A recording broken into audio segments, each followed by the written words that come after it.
Hello नमस्कार. मी अश्विनी स्वागत करते तुमचं आपल्या छान अशा ब्लॉगमध्ये. तर आज जरा सकाळी लवकरच उठले होते कारण की मला जायचं होतं साईच्या शाळेमध्ये. पॅरेंट्स मीटिंग होती, त्याची आत्ताच एक्झाम झाली, त्याचा रिझल्ट होता. तर त्यासाठी जायचं होतं आणि जायचं म्हटलं की घरातले थोडंफार तरी काम आवरून जावंच लागते. तर या इकडे आता आहे ना, मी कोबी चिरून ठेवला होता, पीठसुद्धा मळून घेतलं आणि त्यानंतरनं दूध गरम झाल्यावर चहा ठेवला होता. आता जसं की तुम्हाला माहितीच आहे, गॅस काय आपला अजून आलेला नाही, त्याच्यामुळे या शेगडीवर आहे ना प्रत्येक वेळेस भांडं खाली टेकल असं वाटत असेल त्यावेळेस शेगडी चालू बंद करूनच हे काम करावं लागतं. तर आता दूध तर तापलेलं होतं, पण म्हटलं परत कुठं शेगडी बंद करून त्याच्यात चहा उकळला की दूध टाकावं, त्याच्यामुळे मी आधीच दूध टाकून घेतला आणि त्यानंतरनं बटन चालू केलं. तर आता हा चहा उकळतोय तोपर्यंत म्हणजे घर वगैरे झाडून घेतली, अंथरुणं काढली. आता चूल पण मला पेटवून घ्यायची होती. तर चहा आपला चांगलाच असा उकळलेला आहे. या शेगडीवर एक असं होतं की चहा छान उकळतो आणि तो प्यायला सुद्धा छान असा लागतो.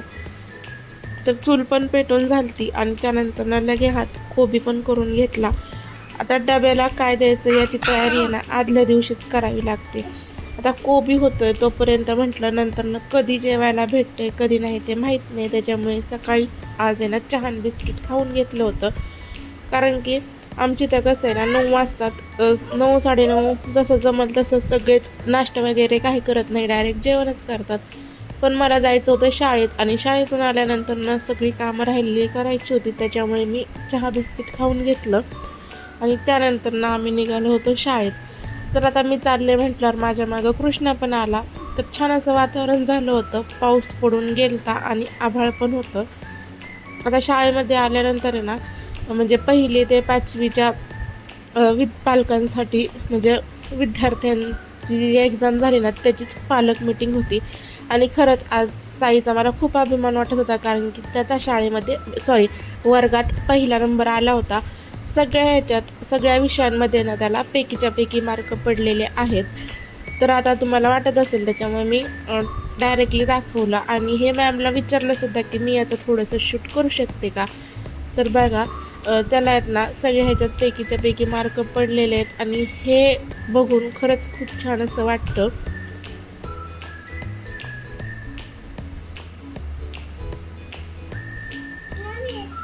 आता हे झाल्यानंतर आहे ना तिथं कृष्णाच्या काय आपल्या खटपट्या चालूच असतात, तो नावाप्रमाणेच कृष्ण आहे.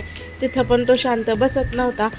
तिथं पण आहे ना या बेंचवरून त्या बेंचवर असं त्याचं चाललं होतं. त्यानंतर घरी आलो. घरी यायला निघालो. घरी आल्यावर पहिलं तर कृष्णाला झोपवलं होतं कारण की मला बाकीची सगळी कामं करून घ्यायची होती, जसं की धुणं भांडी झाडून वगैरे. स्वयंपाकच तेवढा करून गेले होते.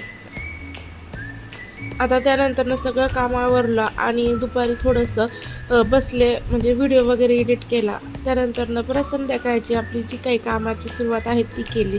तर साईला आजचा काहीच अभ्यास नव्हता दिला. त्याला वाटत होतं की नाही का मला पैकीच्या पैकी मार्क पडले तर मला अभ्यासाची गरज नाही असं तसं. तर तो म्हणत होता मम्मी मला आज काहीच अभ्यास दिला नाही, मी अभ्यास करणार नाही. पण त्याला ना मी वजाबाकी बेरीज जे आहे ना ते करण्यासाठी दिलं होतं. कृष्णाचा मात्र खेळ चालू होता. त्यानंतर थोडीफार पडलेली भांडी घासली आणि दोन्ही पण दळणं केली. तर आम्हाला ना आठवड्याला 10-10 किलोचे दोन्ही पण दळणं लागतात, बाजरी आणि गव्हाचं. आता लगेच भांडी पण मांडून घेतली आणि त्यानंतर घरं वगैरे झाडून घेतली. आता संध्याकाळचं रोजचं आहे, सकाळ संध्याकाळ रोजची घरं झाडावीच लागतात आणि ती झाडायचीच असतात. तसं मध्ये किती वेळा तरी घरं झाडून होतील हे सांगता येत नाही, पण संध्याकाळची घरं झाडायचीच. तर बघा कृष्णाचं आणि साईचं छान असं खेळणं चालू होतं. ज्यावेळेस ना कृष्ण झोपतो ना त्यावेळेस साईला अभ्यास करायचा नसतो, पण ज्यावेळेस तो जागा असतो ना त्यावेळेस त्याला अभ्यास तरी करायचा असतो किंवा बाहेर तरी जायचं असतं. आता घरातलं तर झाडून झालं, त्याच्यानंतर बाहेरचं पण झाडून घेतलं. आता इथे इतक्या पोत्यांचा पसारा झाला आहे ना, तो आता एक दिवस आवरावा लागेल कारण की आमच्या इथं ना भरपूर असे साप निघतात. तर आता दळणं करून ठेवली होती आणि त्यानंतर बाहेरचं सगळं झाडून घेतल्यानंतर आता म्हशीचं शेण काढायचं होतं. तर इकडं कसं आहे जे घरी असतं ना त्याने हे करायचंच, म्हणजे जे घरी राहील त्यांनी शेण वगैरे काढायचं, म्हशीला पाणी वगैरे दाखवायचं. तर आता जे खोरं म्हणतात ना ते आमचं असं तुटलेलं आहे, त्याच्यामुळे मला शेण काढायला भरपूर कंटाळा येतो. पण तरी पण मग हे सगळं शेण काढून घेतलं आणि त्यानंतर उकंड्यात टाकलं. तर ह्याचं आहे ना खत होतं, जे की आपण रानामध्ये टाकतो. तर अशी 2 घमेले मी शेणाचे टाकून दिले आणि त्यानंतर गोठ्यात पाणी पण मारलं, म्हणजे म्हशींना पाणी पाजता गोठ्यात पाणी पण मारलं, जेणेकरून मग तिथं स्वच्छ पण राहतं आणि जास्त माशा होत नाहीत. माशांमुळे ना म्हशीला पण त्रास होतो. तर आता त्यांची सकाळी टाकलेली कुटी खायची झाली होती, त्याच्यामुळे त्यांना परत जी कुटी आहे ना ती टाकली. बकऱ्यांना मात्र 4 वाजताचा पाला टाकून दिला होता, त्याच्यामुळे ते निवांत बसलेले आहेत. आता त्यांना ज्यावेळेस 6-7 वाजता ज्यावेळेस घास आणतील ना त्यावेळेस घास टाकायचा. तर एखाद्या लहान बाळाचं कसं सगळं वेळेवर करावं लागतं, तसंच यांचं पण सगळं टायमिंगला करावं लागतं. आता संध्याकाळी फक्त त्यांना सगळी जी कुटी होती ना ती टाकून दिली आणि त्यानंतर मी फ्रेश झाले की लगेच चहासुद्धा ठेवला. आता हे दूध आहे ना 2-3 दिवसाचं आहे, मला त्याचं पनीर करून घ्यायचं होतं. पण बघा ना त्याला किती छान अशी मलई आलेली आहे. तर तीच मलई मी काढून ठेवली आणि त्यानंतर चहा ठेवला.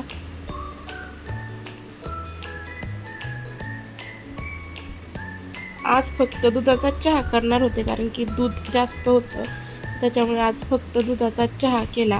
तर बघा आता मी काहीतरी काम करत असते ना किचनमध्ये, तर कृष्णाचे असे उद्योग चालू असतात. आता मला पाठीमागं दिसलंच नाही की तो काय करतोय, पण तो असा फ्रीजमध्ये उभा होता. तर खरंच मुलांवर खूप लक्ष द्यावं लागतं. तर त्याला तिथं थोडंसं खवळले, फटकवलं आणि बाजूला घेतलं, जेणेकरून तो परत तिथं जाणार नाही. पण तो ऐकतोय कसला, तो दरवेळेस ज्यावेळेस आपण फ्रीज लॉक करू ना त्याच वेळेस तो त्याला म्हणजे फ्रीज उघडता येत नाही. तर आता शेगडीवर लगेच दूध पण तापून घेतलं आणि त्यानंतर वरण करायचं होतं, त्याच्यामुळे डाळ शिजायला घातली. कृष्णासाठी ना खेळायला भरपूर जण इथं लहान लहान मुलं आहेत, ती कृष्णासोबत खेळायला येतात. तर त्याचं मस्त असं खेळणं चालू होतं. साईला जास्त करून खेळायला आवडत नाही, त्याला फक्त TV नाहीतर अभ्यास हेच 2 लागतं. आता चुलीपुढं जरी जास्त अशी सरपण होत असलं ना तरी पण हे बारीक बारीक सरपण लागतं, त्यांनी काय होतं चूल चांगली पेटली जाते.